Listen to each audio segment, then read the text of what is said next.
It is March and it is so wonderful to see so many conversations and posts about women's empowerment and gender equality at work and beyond. I wanted to talk about an experience that I had in Tanzania because, as you know, I like to teach principles and concepts through my work experience and stories of real life examples. I was working in this project in Tanzania. It was for maternal child health, and we were trying to help reduce the number of women that had complications and died during childbirth. It is a major issue in many countries. One of the things that I did while I was there was sit down with members of the community in different groups and have conversations about how they perceive the issues to be, what they thought were the sources and causes, opportunities that we could work with to create change. We framed it as a gender equality and women's empowerment program, but if you've worked with me, you know that a key part of creating change is working with men in the process to achieve that change. And so I sat with a group of men who had lost wives to childbirth and complications and who had pregnant wives at the moment. And one of the things that they brought up was that they noticed that a lot of women who had to collect water as part of their responsibilities in the community would have to walk very long distances to collect that water and would often, have their water break or go into bleeding or have some complication very far away from home, and it reduced their chances of surviving. And so one of the questions I asked around that was, well, why do women carry the water? And they said, well, that's women's work. That's what they do. And I said, so what if we made that something that men can help with? And they said, absolutely not. In fact, the men were howling because collecting water was women's work and they would never ever do women's work. So we continue the conversation, and at one point I'm talking to a man who's lost his wife in childbirth, and he was devastated because he clearly loved her. And so I said, can I ask you some very personal questions? He said, yes, of course. And I said, well, did you love your wife? And he said, absolutely. She was the love of my life. I am devastated. No one will replace her. And I said, so when you hear this conversation about how women carrying the buckets of water set them up for risks and complications, and then you hear men saying, oh, I would never collect the bucket of water because that's a woman's job, and other women will laugh at me and say I'm a woman, and men will laugh at me.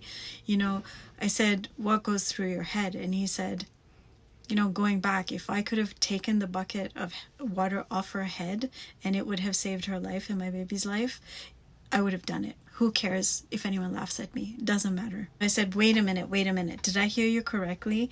That you loved your wife enough that if you had known what you know now then, that you might have actually taken on being ridiculed, taken on being uncomfortable, taken on gendered roles in order to be a partner to her and to save her life? And he said, absolutely, no question. And then I turned to another man who had been laughing at the thought of doing women's work, and I said, your wife is pregnant, right? And he said, yes. And I said, so I guess the question is, do you love her enough to do that before she dies? And he just sat there stunned. He'd never been presented with that before in the way that I did. And I said, no, it's a serious question. Do you love her more than all the laughing, all the ridicule, all the judgment from the community and from other men? Do you love her more than all of that, enough to help her with doing women's work like carrying water? And he said, yeah.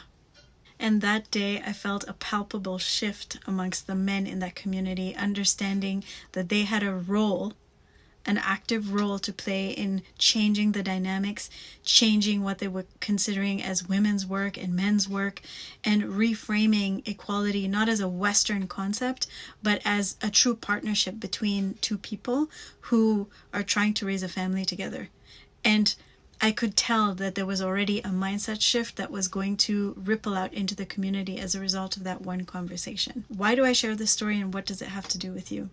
If you are listening to this, I want you to ask yourself, do I love the women in my life, and I would say, and the non-binary people in your life, and the people with disabilities in your life, and the people with mental health issues in your life?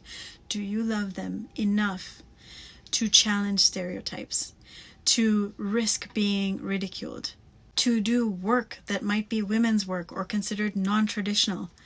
Do you love those people enough in your life that you are willing to show up as a supporter, a partner, an equal, so that they might survive, so that they might thrive, so that they may have the opportunity to have a better life because of your partnership? These are the kinds of conversations that I think we all need to have, not only in the workplace, but also in terms of the people in our lives, the things they're struggling with. International Women's Day, gender equality is not just about March. It is about how we show up every day.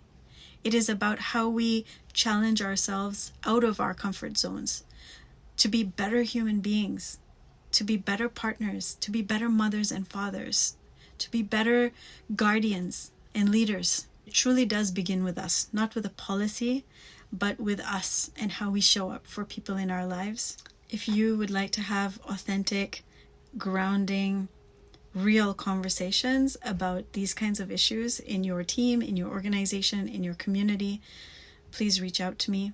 It would be an honor to be part of that conversation and to help people shift minds and attitudes and hearts, because that's what it takes to do this work.